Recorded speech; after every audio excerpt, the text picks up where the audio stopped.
Salut Pedro, comment ça va? Salut Annabelle, ça va bien, merci toi? Ça va super bien. Est-ce que tu peux te présenter, s'il te plaît? Oui, bien sûr. Je m'appelle Pedro Diaz, je suis traducteur, interprète et interprète de langue, interprète de chansons. Je suis musicien, auteur, compositeur, interprète artistique, interprète de chansons. C'est mélangeant, mais c'est Ouais, ça. avec la traduction surtout. Oui, et c'est ça. Je suis péruvien et j'habite au Canada, au Québec, depuis 2009. Présentement, j'habite à Sherbrooke.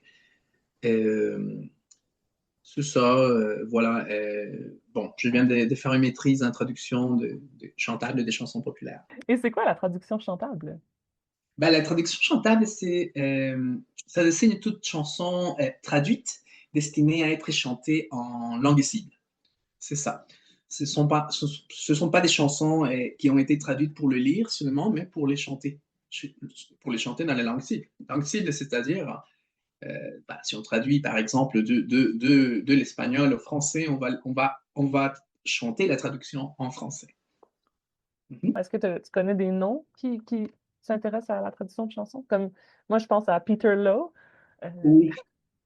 Ouais, et en fait, c'est Peter Lowe et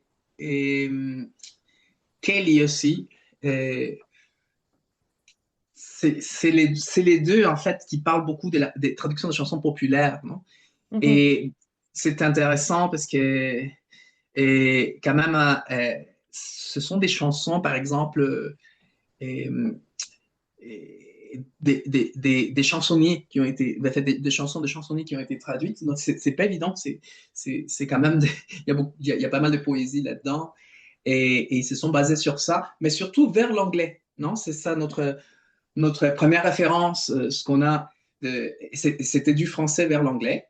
Et comme je te disais, vers d'autres langues vers le français, par exemple, c'est pas évident, il n'y en a pas beaucoup. Et c'était très important de considérer vers quelle langue tu traduis, parce que ça change tout. Ouais, puis, tu sais, en anglais, il y a moins de mots. C'est monosyllabique.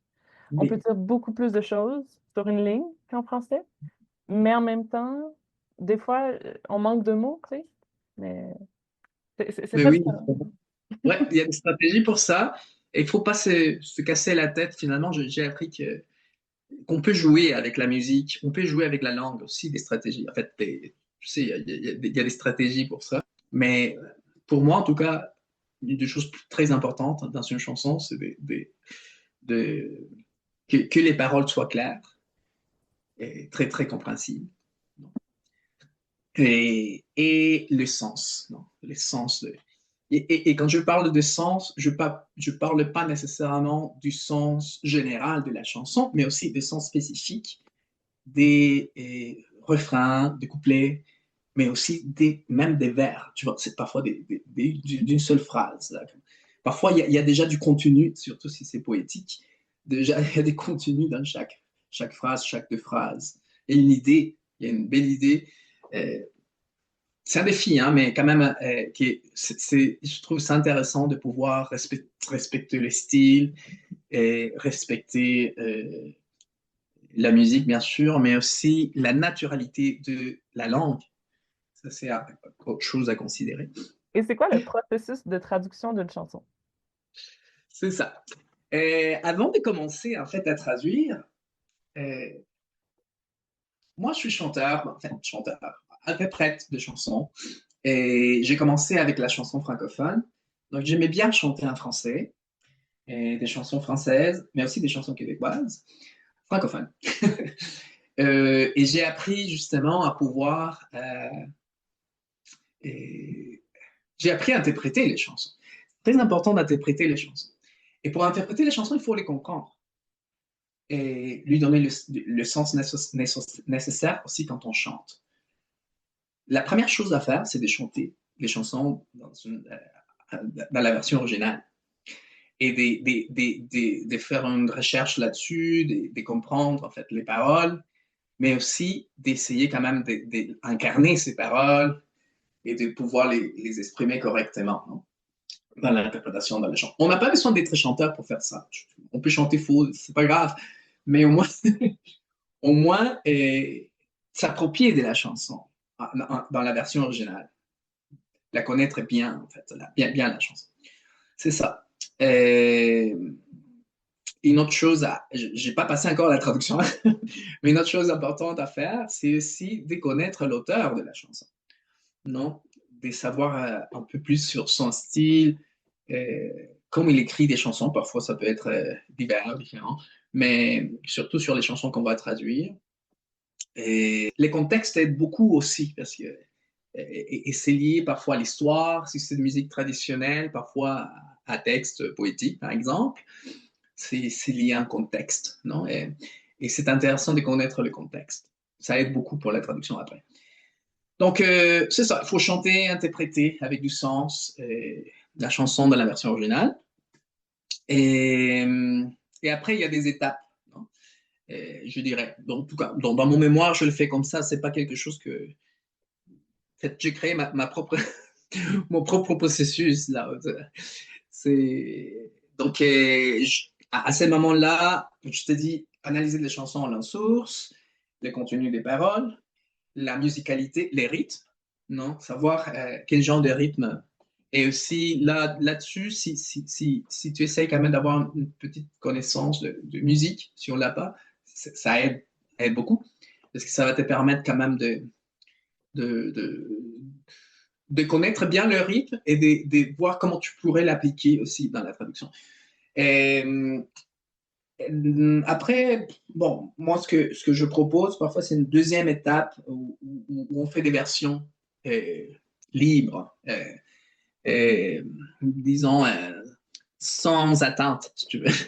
À ce moment-là, tu vas te rendre compte des difficultés que tu pourrais avoir ou que tu as normalement de traduire ce type de chansons. Donc, ça te permet aussi de tester la fluidité, l'idiomacité, le rythme et évidemment l'interprétation. Et de tester aussi devant un public, non? Donc le public qui dit ah oui, j'ai ressenti ça, oui, c'est vrai. Ah, c'est le même sens que je voulais donner, ou c'est le même sens de l'original. Et c'est ça. Et dans le cas de l'espagnol, le français, évidemment, les deux sont des langues latines, très proches, bon, assez proches quand même.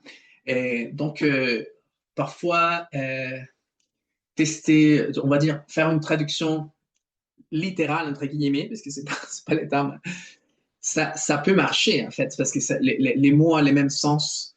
Et aussi, la terminaison du mot, ça ressemble pas mal. Donc, euh, ça peut bien marcher, en fait, dans une traduction. Et après, je pourrais te dire qu'on passerait à une troisième étape. Et là, essayer quand même de faire des critères plus sélectionnés euh, en vue de la version finale de la traduction. Et ça, c'est grâce à des expériences précédentes. Comme au traducteur, je pourrais dire que ça aide beaucoup faire une recherche sur la bibliographie, des références. Et justement, il y a des critères, c'est là où on parlait justement de Peter Lowe et de Andrew Kelly. Non, ils proposent quand même des choses très intéressantes au niveau des critères. Non? Et comme ça nous met les choses en ordre. Et après, tu dois choisir lesquels pourraient être le plus convenable pour toi, pour ton travail.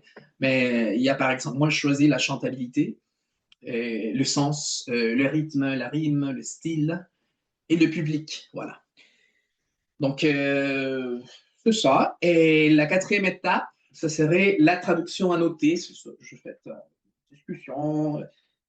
Traduction annotée, c'est j'ai mis dans un côté la traduction, la version originale, et de l'autre côté la traduction. C'est comment?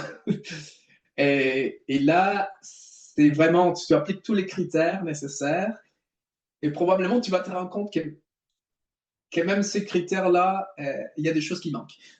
Ce que j'ai considéré, aussi pour être très clair au niveau du travail de chaque chanson, c'est les genres musicaux. Ça, c'est pour informer, en fait, d'autres, partager mon expérience avec d'autres traducteurs, mais ça pourrait être utile, je trouve. Genre musical, l'année où la chanson a été faite, mettre un contexte de la chanson. Je te parle justement des contextes.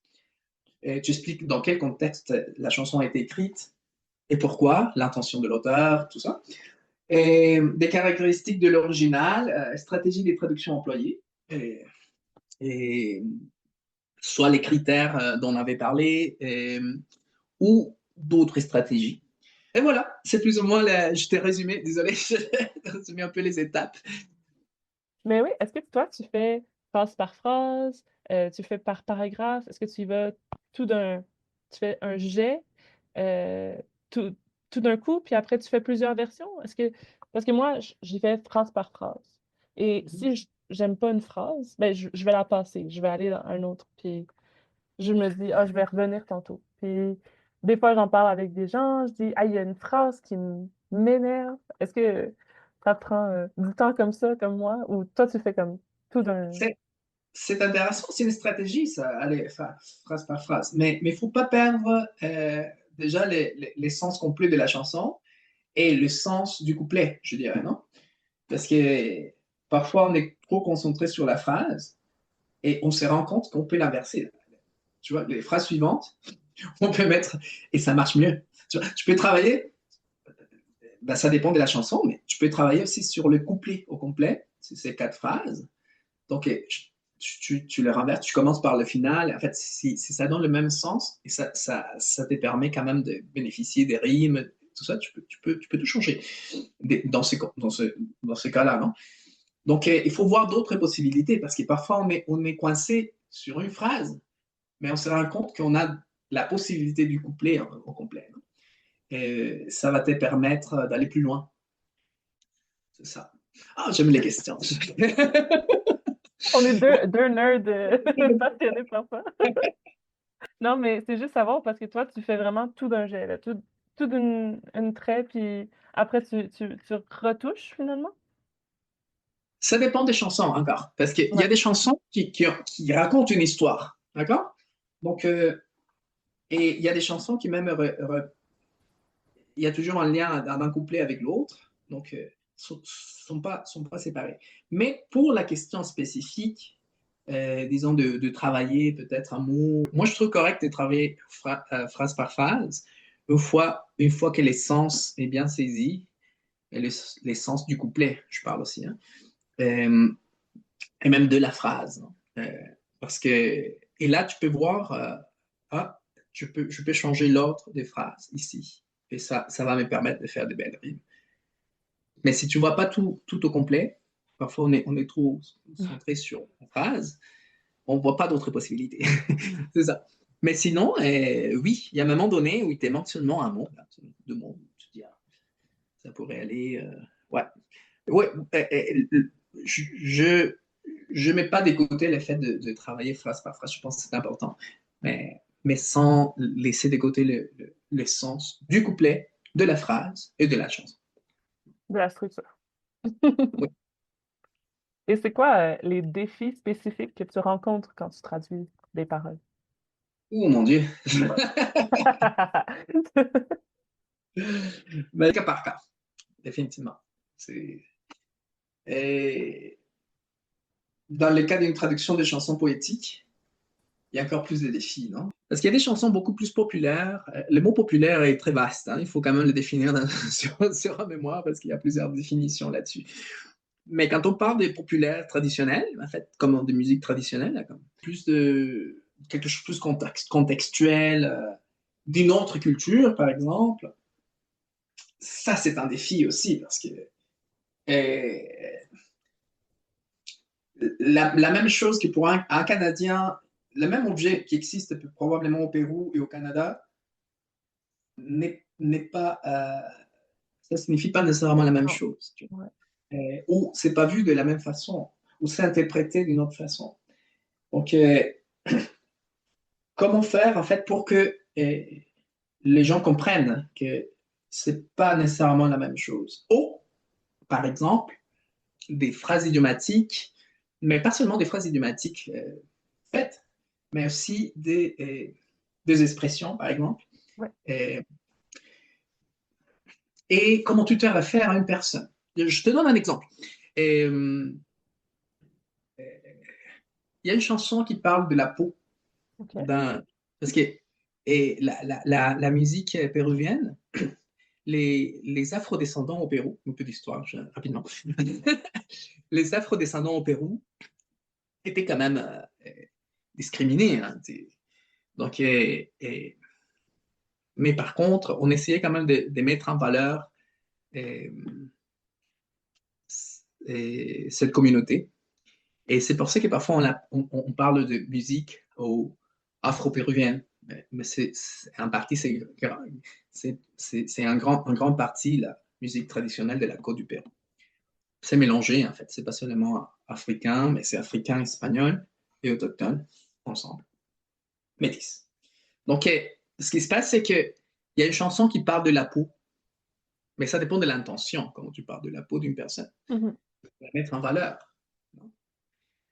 Non? Un hombre de piel morena, non? Piel morena, c'est la peau brune, non? Donc, ici, par exemple, parler de la peau, en français, en tout cas en général, c'est pas, c'est pas bien vu, Non. d'accord? Donc, qu'est-ce qu'on fait? On l'adapte, on passe ça. Mais non, je vais passer justement ce message. Ok, je le mets, tu vois. Mais c'est une décision du traducteur finalement. Et, et probablement, ça va venir accompagné d'une explication dans un moment donné. Tu vois. Parce qu'il y a des choses qui sont difficiles à traduire seulement dans une chanson et c'est difficile de traduire une culture au complet, là. Et surtout dans une phrase. Des petits détails qui causent des problèmes au moment de traduire, c'est sûr, qui causent des problèmes. Euh, je t'ai parlé aussi, il y a des choses à considérer, je pense, Annabelle, quand on traduit aussi. J'ai traduit, comme je te disais aussi tantôt, j'ai traduit une chanson du français, pardon, de l'espagnol à l'anglais. Mhm. C'était autrement, c'était autre chose, différent. Mais moi, j'essayais d'être fidèle à la chanson de l'auteur. Mais j'ai consulté un ami artiste anglophone et il m'a dit, bah, c'est de l'anglais, oui, mais je comprends rien de ça. C'est une chanson qui parlait d'une danse, ok? Mais vous connaissez la danse? Nous, on ne la connaît pas. Ok, tu dois commencer par nous présenter la danse. Ouh là là. Donc, à quoi ça ressemble? Donc, j'ai créé des nouvelles images dans l'essence de la chanson qui a permis quand même au public anglophone, je l'espère, de s'approcher plus et de comprendre, euh, et de pouvoir imaginer la danse, même si là, seulement à l'écoutant. Moi, dans mon cas, je suis honnête, mon idée, c'était justement de traduire des chansons péruviennes pour le faire connaître en français, mais pour faire connaître ma culture. Donc, pourquoi je vais adapter Condor, pourquoi je vais traduire Condor par Aigle, tu vois? Mm. Je veux que les gens connaissent le Condor. Et là, à partir de là, ça va partir la discussion, le débat sur tes sourcières, tes Ouais. cibles, non, toute l'affaire-là. Moi, j'ai eu la chance d'avoir des documents ou même des enregistrements, même sur YouTube, où l'auteur, parce qu'il est déjà décédé, Mm. et expliquer la chanson. Non? Il y avait des choses contradictoires parfois dans les phrases, dans les images. Qu'est-ce qu'il a voulu dire avec ça? Non? Et Et avec un. Ouais. d'ailleurs, comment tu transmets l'émotion? Est-ce que tu choisis tes mots plus précisément ou est-ce que tu utilises des consonnes plus douces? Je sais pas, tu sais, selon Mhm. la chanson. Oui, je t'ai parlé justement du style de l'auteur, non? C'est, c'est un défi. Il y a beaucoup de défis dans la traduction des chansons. C'est pas seulement les rimes et les rythmes. Il y a aussi la traduction du sens. Tu traduis une culture, finalement, et dans un petit texte. Sinon, il y a une autre stratégie, je peux te dire, qui m'a aidé, bon, je trouve, là, justement par rapport à ces défis que j'ai eus, c'est justement l'interprétation. L'interprétation au moment de chanter la chanson. Et maintenant qu'on a la technologie, là, d'écouter et les chanteurs interpréter ces chansons, non? Et de voir, ah, regarde, non, il y a une émotion ici. Non? Puis est-ce que tu prends Et, un crayon papier quand tu écris tes traductions ou c'est plus. Comme tu me dis, tu enregistres ou tu prends sur papier ah ou non, non, bien sûr, non, non, je travaille avec un papier et un crayon ou avec l'ordinateur. Non, mais je Non, non, trouve non. que sur l'ordinateur, c'est plus difficile. Genre, moi, j'avais un poème à traduire, puis j'arrivais pas sur l'ordinateur. Et là, j'ai fait, OK, regarde, ça fonctionne pas, je vais prendre un papier. Parce que là, tout fonctionne pas. Et là, tout fonctionnait, mon crayon partait sur Oh, la feuille. wow. Ouais, ouais, c'est vraiment quelque chose qui m'a, C'est je sais bien, pas, c'est bien. ça m'a vraiment surpris parce que j'en ai parlé aux autres, puis ils sont comme, ah, c'est vrai que quand c'est quelque chose de plus créatif, on dirait qu'on a besoin de prendre sa main, puis je sais pas. On ne se rend pas compte, mais ouais, tu as raison. Ouais, moi aussi, probablement, je fais ça. J'avais des petits cahiers là. Ouais. Il faut penser au résultat, toujours, non? Le résultat d'une traduction chantable, c'est justement euh, un résultat audio. Et là, je vais rajouter que dans mon mémoire, justement, c'était bizarre pour la fac, en fait. Ils ne comprenaient pas très bien au début. Je dis, comment je fais pour, comment on dit, télécharger? Non, Ouais. mettre mes audios. Hein? Upload. Téléversé? Téléversé? C'est ça, pour téléverser mes audios sur la plateforme. Les audios. C'est pas une traduction. Donc, Puis t'en as parlé un peu aussi, mais j'avais l'autre question, c'est quoi les différentes approches de traduction qu'on peut utiliser? Mais tu sais, ça répond un peu avec cibliste, puis oui. sourcial, je pense. Mhm. Ben, on peut commencer avec ceux deux-là, mais il y a pas 100% sublime, 100% sourcial. Il faut pas se casser la tête. Moi, je me considérer sourcil. Ok. D'accord? Je dis, et mon directeur, il m'a dit, pourquoi tu te considères sourcil? Donc, je dis, moi, je veux faire connaître ma culture en français. OK. Pour moi, c'est très important. En fait, je suis plus proche quand même de la langue source, Mhm. de l'espagnol. Et pas seulement l'espagnol, mais de ce qui vient avec, non? De la culture, la façon de penser, tout ça. Je vais passer ça. Je vais pas adapter une réalité différente à une réalité francophone. Mon idée, c'est que les gens connaissent ma culture. Hein. Il y a des langues qui dominent plus que les autres. Non, mais c'est la la réalité. réalité, c'est la réalité. C'est Ouais. pas juste parce que nous, on le dit, c'est vraiment. Mon amie veut faire ça, son sujet là-dessus. Elle a fait des études en anthropologie, tu sais. Puis c'est vrai que on a des langues dominantes, puis des langues qui sont C'est pas ça. utilisées, puis pas mis de Et, l'avant. ouais. Et je trouve génial que même les langues autochtones, ils essayent quand même de faire des choses et de montrer. Mais Et, d'ailleurs, je voulais faire mon mémoire là-dessus, sur les traduire des chansons autochtones vers le français.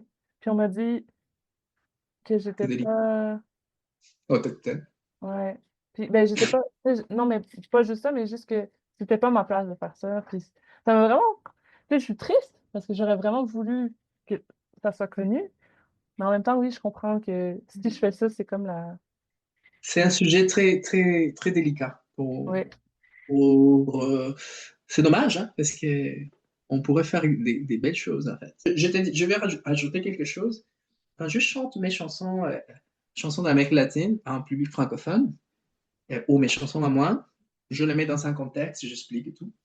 Et les gens, ils me remercient toujours, ils me disent ah, merci de nous avoir appris de nouvelles choses. En fait. Je ne savais pas, j'avais cette idée, tu vois. Ça ouvre l'esprit complètement. Mais oui, les approches existent. La plupart sont des approches. La plupart des traducteurs ils utilisent une approche fonctionnaliste, cibliste plutôt, non? Euh, Le scope. parce que c'est pratique, non? Parce que c'est Oui. pratique. Quand c'est de la musique, et disons plus avec des paroles courtes, avec pas beaucoup nécessairement de messages ou de messages universels, ben, on peut l'utiliser plus, non? Mais quand il s'agit des contextes, tu racontes l'histoire, tu racontes un peu des. Il y a de la poésie aussi, tu parles d'une situation sociale, tout ça. Tu peux pas faire ça seulement.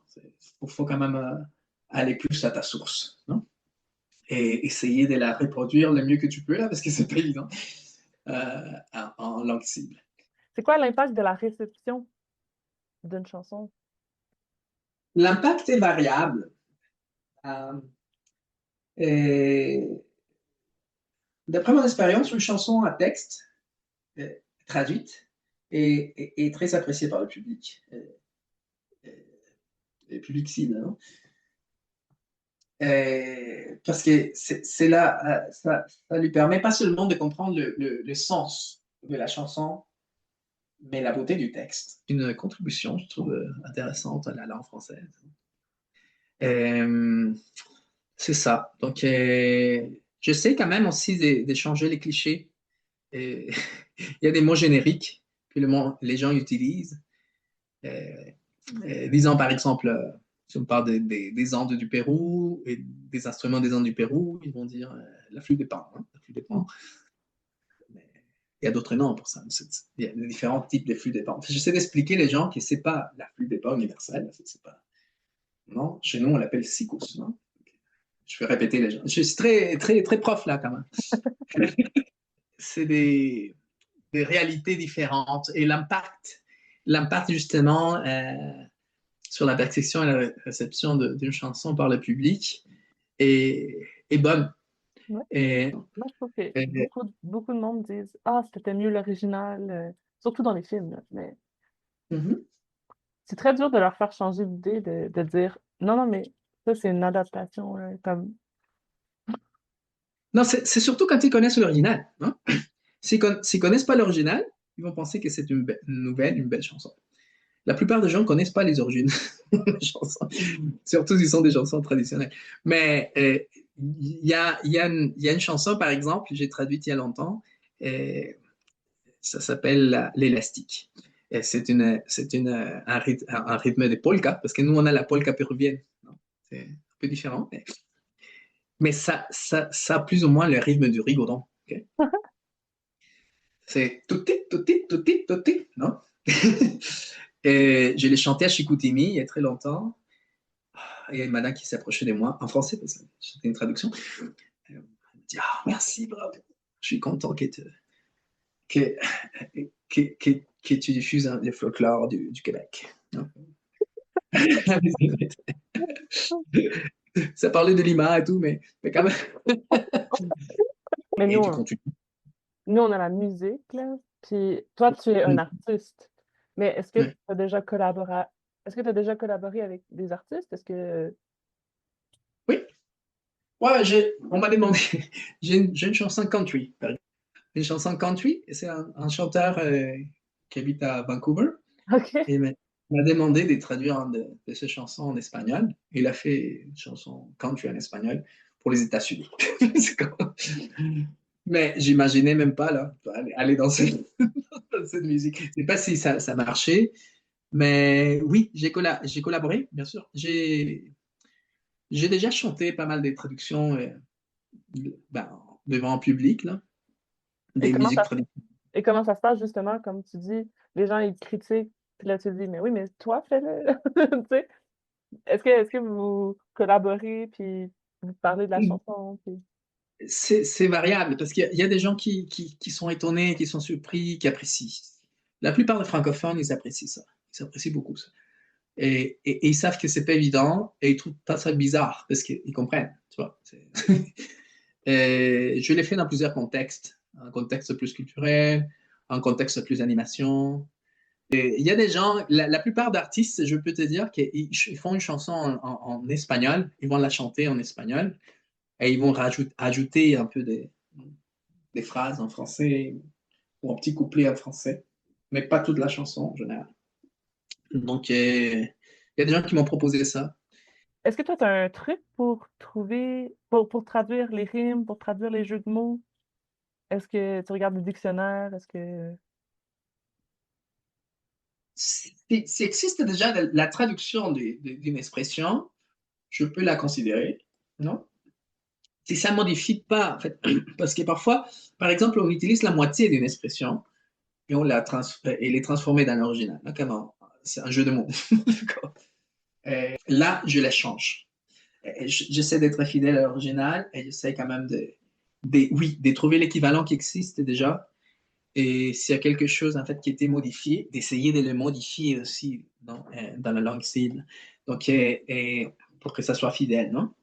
Et si j'utilise des dictionnaires, bien sûr, j'utilise le dictionnaire. J'essaie de voir.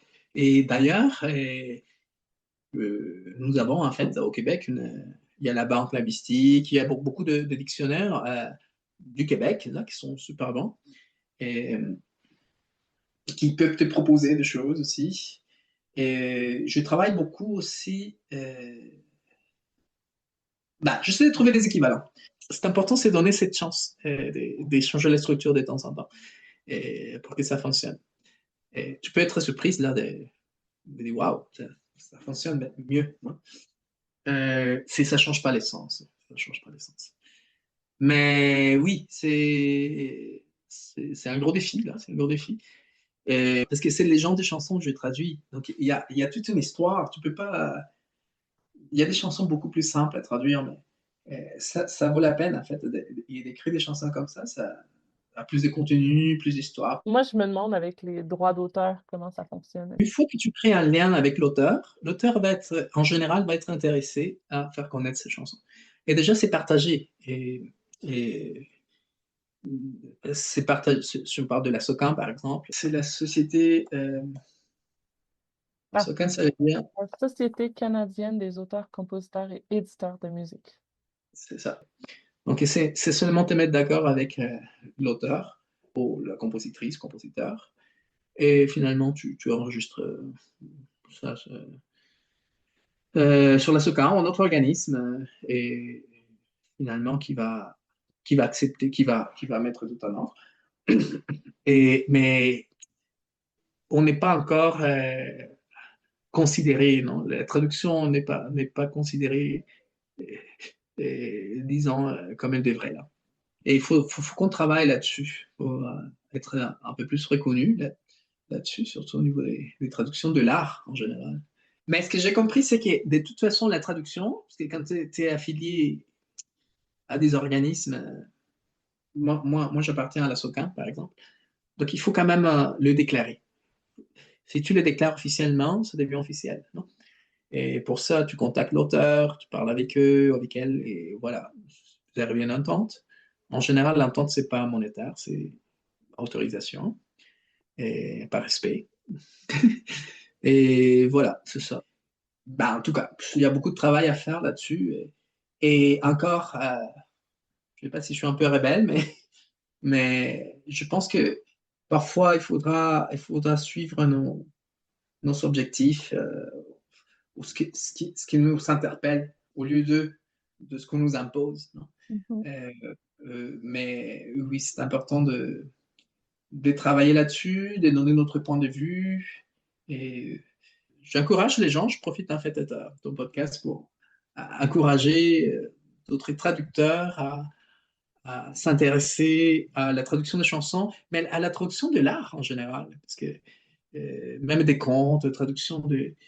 Et surtout en ce qui concerne l'art de la scène, parce que il n'y en a pas beaucoup, non? Et on habite en fait dans une province où il y a pas mal d'immigrants et qui pourraient quand même euh, faire connaître leur culture aussi, et qui habitent ici depuis très longtemps. Donc, c'est un travail ardu, difficile, mais En collaborant. hum, oui, mais très apprécié, je dirais. Très apprécié par le public québécois.